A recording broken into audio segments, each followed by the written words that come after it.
Então, a parada é a seguinte: essa semana tem sido uma semana maluca. Quer dizer, na verdade a semana passada tem sido uma semana maluca, porque nós tivemos de tudo um pouco. Nós tivemos projetos de lei absurdamente aprovados. Nós tivemos as pessoas tendo apreensões malucas sobre quem é a Valentina do Masterchef. Eu não assisto Masterchef, mas se a pauta chegou até mim é porque as pessoas estão perdendo noção sobre esse negócio de pedofilia, sobre sexualização de criança e adolescente. Isso tá muito complicado. E, além disso, nós tivemos também um incrível e maravilhoso Enem, o Exame Nacional do Ensino Marxista. E é disso que eu vou falar hoje.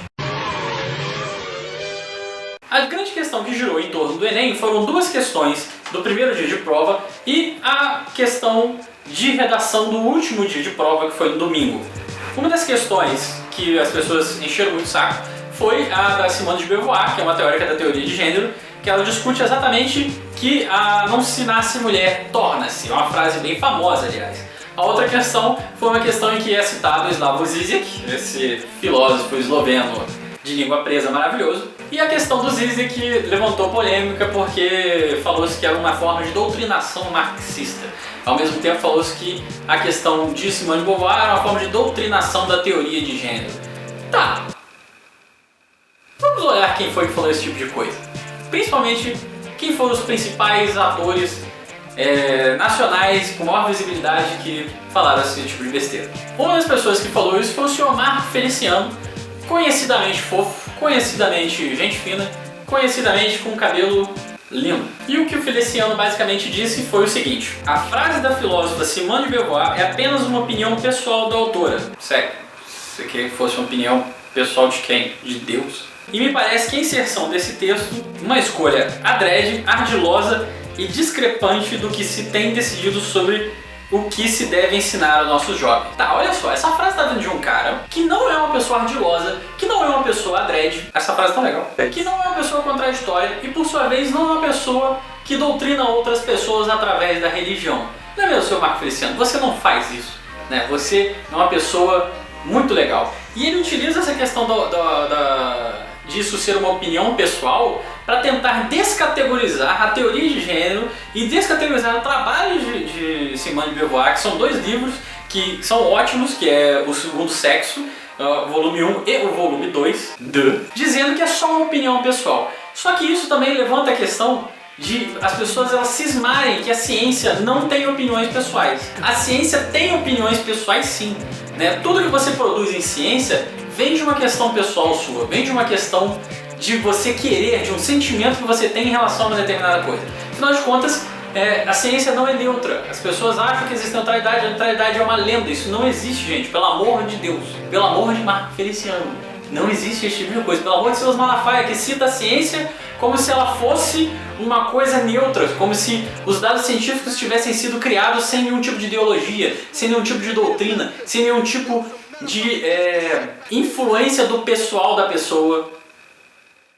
Então, ao falar isso de Simone de Beauvoir, ele tenta diminuir e reduzir ela a uma pessoa que não pesquisou nada, como se ela tivesse tirado essa opinião da bunda. Assim como o seu Marco Feliciano faz, ele tira da bunda e também tira da Bíblia. E aí esse gênio continua com o seu mar de merda vocalizado. Esse texto se encaixa como uma luva na teoria de gênero. Porra, é óbvio, ela tá fazendo teoria de gênero. Você queria que se encaixasse em quê, seu animal? Apesar de questionável por se tratar da opinião de uma mulher polêmica.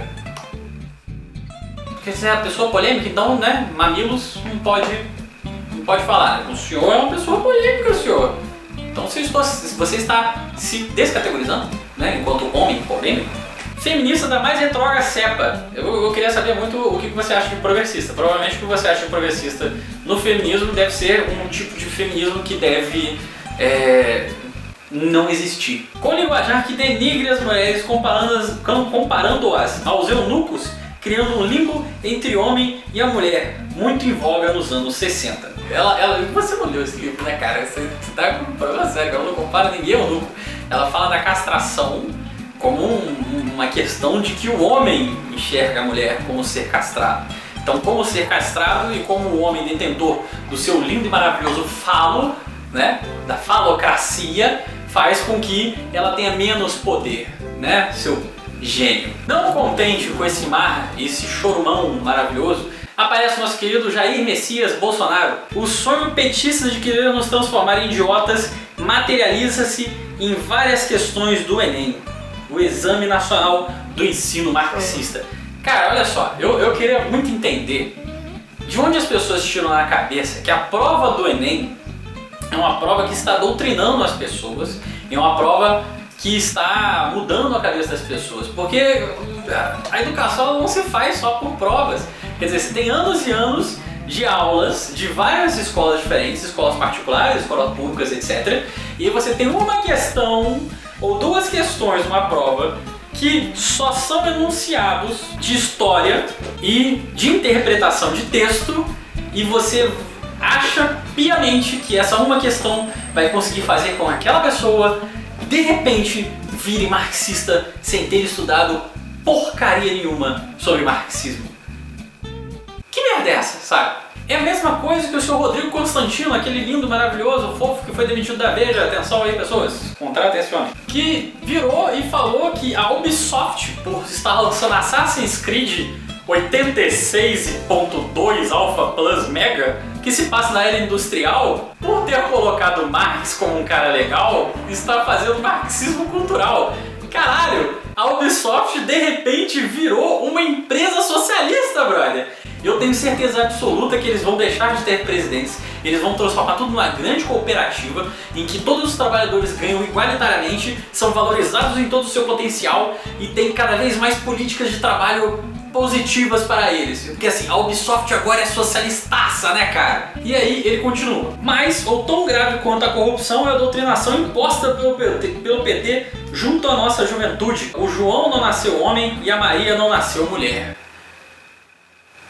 Cara, se você pegar essa frase do Bolsonaro e colocar qualquer partido ou qualquer coisa, funciona. Então, por exemplo, mais tão grave que a corrupção é a doutrinação imposta pelo DEM junto à nossa juventude. Cara, olha só, uma doutrina é um conjunto de ideias e basilares de qualquer tipo de grupo social que visa algum tipo de objetivo político, seja uma religião, seja um partido político como o do senhor e assim por diante. Isso é uma doutrina, a doutrina tá lá, ela é o princípio daquele determinado tipo de pensamento. Então você verá que o PT está doutrinando, fica parecendo que é como se o senhor não estivesse querendo doutrinar ninguém, ou como se o senhor não tivesse sido doutrinado pelo incrível e maravilhoso Exército Brasileiro. Afinal de contas, você é capitão dessa instituição que faz lavagem cerebral em seus soldados todo o santo dia, à base de muita porrada, água e situações muito desagradáveis. É verdade que eles botam a pessoa no barril e ficam enfiando piro no buraquinho do barril pra cutucar a pessoa? Caralho, o quê? E obviamente você falar esse tipo de coisa, e obviamente o Marco Feliciano falar aquele tipo de coisa, é se utilizar de uma ideologia, você virar e falar que o cara está sendo... Você tem uma ideologia determinada, você está querendo impor essa ideologia pra mim, e etc, tudo mais. Em si é uma ideologia, você virar e falar que eu não tenho uma ideologia, é uma ideologia. Para de achar que você não tem ideologia na sua cabeça, porque você tem algum tipo de ideologia na cabeça, seja ela distorcida, seja ela não distorcida, seja ela qual for, tem ideologia. E não adianta você achar que a prova do Enem, por ter tido duas questões e uma redação extremamente importante sobre a questão da violência contra a mulher, é uma forma de tentar inserir a teoria de gênero na cabeça das pessoas, sabe? Obviamente que o governo ele inseriu esse tipo de pauta porque, né, vocês fizeram um lobby desgraçado para encher o saco do governo para não colocar a teoria de gênero no Plano Nacional da Educação. Então eles vão lá e colocam, né, algumas questõezinhas minimamente numa prova. Agora você virar e falar que a violência da mulher, eles colocaram aquela pauta lá, etc e tudo mais. Cara, o tema do texto era a persistência da violência contra a mulher no Brasil. E esse tema está extremamente necessário no momento porque as taxas de violência contra a mulher no Brasil voltaram a ser as mesmas taxas de 1993. Tem alguma coisa acontecendo. E essa coisa, pra mim, é uma coisa óbvia, falta investimento nas políticas públicas como um todo para que você consiga efetivar as políticas públicas. E, obviamente, a falta desse investimento é causada por várias coisas, uma delas são das pedaladas da própria Dilma, né, Dilma? Ó, tá de parabéns. Outra coisa também é o próprio legislativo, e esse legislativo que aí está, que segura uma quantidade enorme de pautas que são necessárias.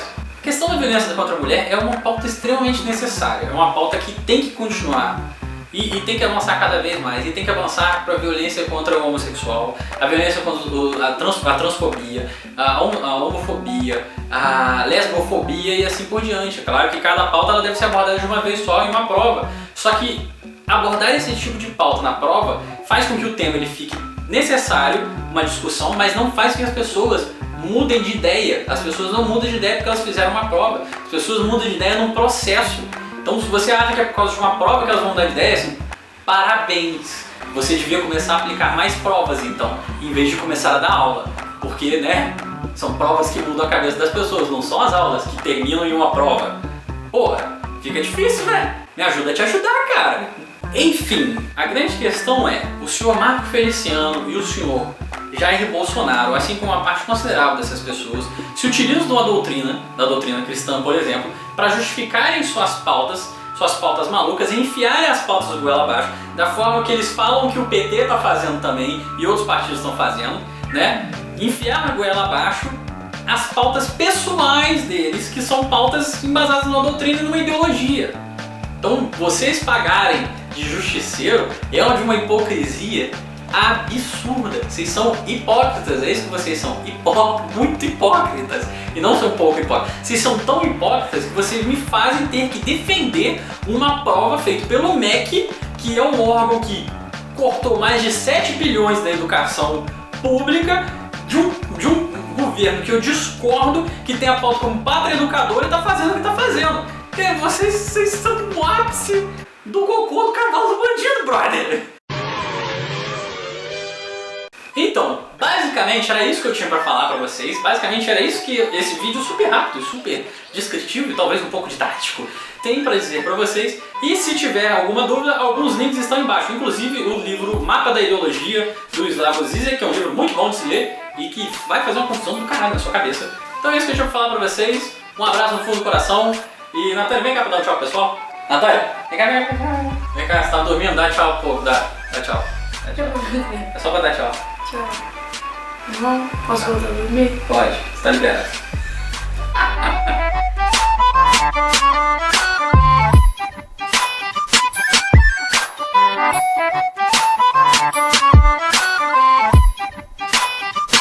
Só faltou falar do texto cortado. Não vou responder, porque está narrado em nome do Senhor. Não. Choveu. A sua nota também tá amarrada, em nome de Jesus.